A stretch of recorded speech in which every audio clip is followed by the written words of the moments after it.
warahmatullahi wabarakatuh. Halo teman-teman, kembali lagi dengan saya Isna Oktaviasari dari kelas PAI 2D. Di sini saya akan sedikit menjelaskan mengenai analisis Pancasila dalam perspektif Islam. Membahas Pancasila, tentunya kita harus mengerti terlebih dahulu apa itu Pancasila. Pancasila terdiri dari kata Panca dan Sila yang berarti 5 dasar. Pancasila merupakan ideologi bagi bangsa Indonesia yang dijadikan dasar dalam berbangsa dan bernegara. Lalu, membahas analisis Pancasila dalam perspektif Islam. Dalam Islam tidak terlepas dari Al-Quran. Lalu Al-Quran adalah kalam Allah yang diturunkan kepada Nabi Muhammad SAW melalui perantara malaikat Jibril.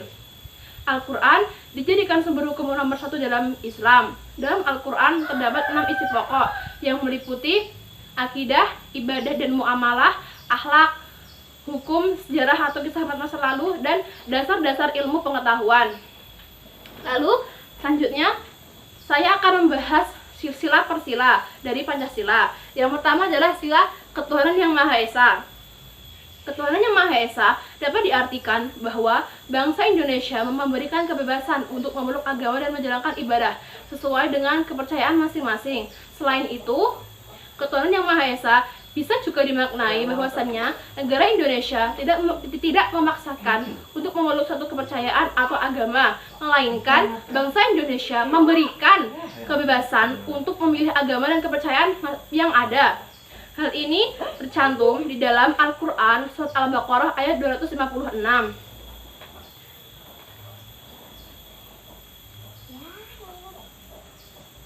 A'udzu billahi minasyaitonir rajim. Bismillahirrahmanirrahim. La ikraha fid din. Qad tabayyana ar-rusydu minal ghayy. Faman yakfur bit-taghuti wa yu'min billahi faqad istamsaka bil urwatil wuthqa la infi'sama laha wallahu samii'un 'alim. Yang artinya, tidak ada paksaan dalam menganut agama Islam. Sesungguhnya telah jelas perbedaan antara jalan yang benar dan jalan yang salah. Barang siapa ingkar kepada Tagut dan beriman kepada Allah, maka sungguh dia telah berpegang teguh pada tali yang sangat kuat dan tidak akan putus. Allah Maha mendengar dan Maha melihat. Lalu sila yang kedua adalah kemanusiaan yang adil dan beradab. Sila kedua ini bermakna bahwasanya bangsa Indonesia menghargai dan menghormati hak-hak yang melekat pada pribadi manusia. Dalam konsep Islam, hal ini sesuai dengan istilah hablum minan nas, yakni hubungan antara sesama manusia berdasarkan sikap saling menghormati. Al-Quran menyebutkan dan selalu mengajarkan kepada umatnya untuk menghargai dan menghormati sesama, seperti yang tercantum di dalam Al-Quran surat An-Nisa ayat 135.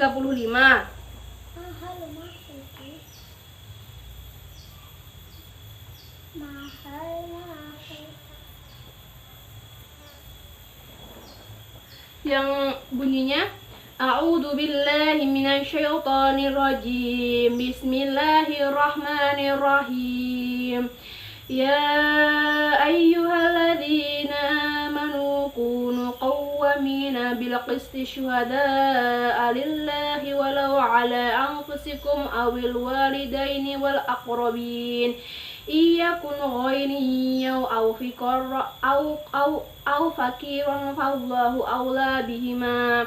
Fala tattabi'ul hawa an ta'dilu wa in talu aw tu'ridu fa innallaha kana bima ta'maluna khabira. Yang artinya, wahai orang-orang yang beriman, jadilah kamu penegak keadilan, menjadi saksi karena Allah walaupun terhadap dirimu sendiri atau terhadap ibu, bapak, dan kaum kerabatmu. Jika dia yang terdakwa kaya atau miskin, maka Allah lebih tahu kemaslahatannya. Maka janganlah kamu mengikuti hawa nafsu karena ingin menyimpang dari kebenaran. Dan jika kamu memutarbalikkan kata-kata atau enggan menjadi saksi, maka ketahuilah Allah Maha mengetahui terhadap segala apa yang kamu kerjakan. Lalu yang ketiga adalah persatuan Indonesia. Sila ketiga ini yang mencerminkan ukhuwah insaniyah dan ukhuwah islamiyah. Konsep persatuan akan terwujud apabila terdapat rasa toleransi dan saling menghargai yang dijunjung oleh semua umat manusia.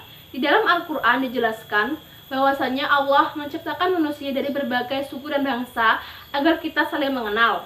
Hal ini tercantum di dalam Al-Quran, surat Al-Hujurat ayat 13, yang bunyinya,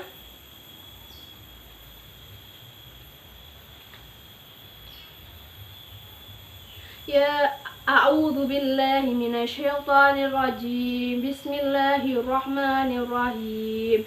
Ya ayyuhan nasu inna khalaqnakum min dzakarin wa untha wa ja'alnakum syu'uban wa qabaila lita'arafu. Inna akramakum indallahi atqakum. Innallaha alimun khabir. Yang artinya, wahai manusia, sungguh kami telah menciptakan kamu dari seorang lelaki dan seorang perempuan. Kemudian kami jadikan kamu berbangsa-bangsa dan bersuku-suku agar kamu saling mengenal. Sungguh yang paling mulia di antara kamu di sisi Allah ialah orang yang paling bertakwa. Sungguh Allah Maha mengetahui, Maha teliti. Lalu yang selanjutnya adalah sila keempat, yang bunyinya, kerakyatan yang dipimpin oleh hikmat kebijaksanaan dalam permusyawaratan perwakilan. Sila keempat ini merupakan salah satu perwujudan dalam dasar politik negara, yaitu negara yang terbentuk demi terciptanya kedaulatan rakyat. Sila keempat ini memiliki beberapa makna, diantaranya mengutamakan kepentingan negara dan masyarakat. Lalu yang kedua, tidak memaksakan kehendak. Yang ketiga, mengutamakan budaya musyawarah demi mencapai mufakat. Hal ini tercantum di dalam Al-Quran surat Al-Asyura ayat 38, yang bunyinya,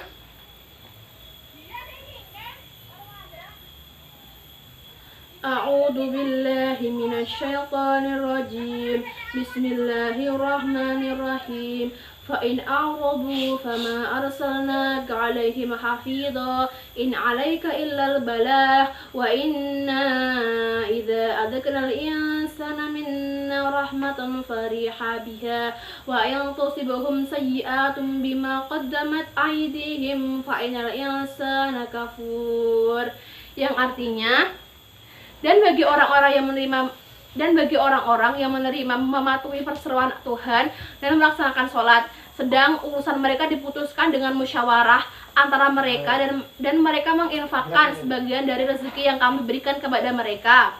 Lalu yang selanjutnya adalah sila kelima, yang bunyinya, keadilan sosial bagi seluruh rakyat Indonesia. Pada dasarnya, semua rakyat Indonesia berhak untuk mendapatkan keadilan. Adil artinya memenuhi segala sesuatu yang berkaitan dengan hak setiap warga negara. Keadilan sosial merupakan prinsip paling penting untuk terbentuknya perdamaian serta kesejahteraan. Lalu, sila kelima ini juga memiliki makna, yaitu kesesuaian antara sifat-sifat dan keadaan-keadaan yang dari negara kita dengan hakikat keadilan. Hakikat keadilan di sini sama dengan hakikat keadilan dalam Islam. Dalam hal ini tercantum di dalam Quran surat Al-Maidah ayat 8.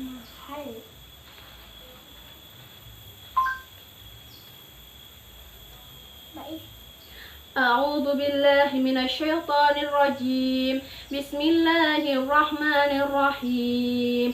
Ya ayyuhalladzina amanu kunu qawwamina lillahi syuhada'i bil qist ولا يجرمنكم شنآن قوم على ألا تعدلوا اعدلوا هو أقرب للتقوى واتقوا الله إن الله خبير بما تعملون. Yang artinya, wahai orang-orang yang beriman, jadilah kamu sebagai penegak keadilan karena Allah ketika menjadi saksi dengan adil, dan janganlah kebencian terhadap sesuatu kaum mendorong kamu untuk berlaku tidak adil. Berlaku adillah, karena adil itu lebih dekat dengan takwa, dan bertakwalah kepada Allah. Sungguh Allah Maha mengetahui terhadap apa yang kamu kerjakan. Nah, itu yang bisa saya sampaikan. Ada kurang dan lebihnya saya mohon maaf. Wassalamualaikum warahmatullahi wabarakatuh.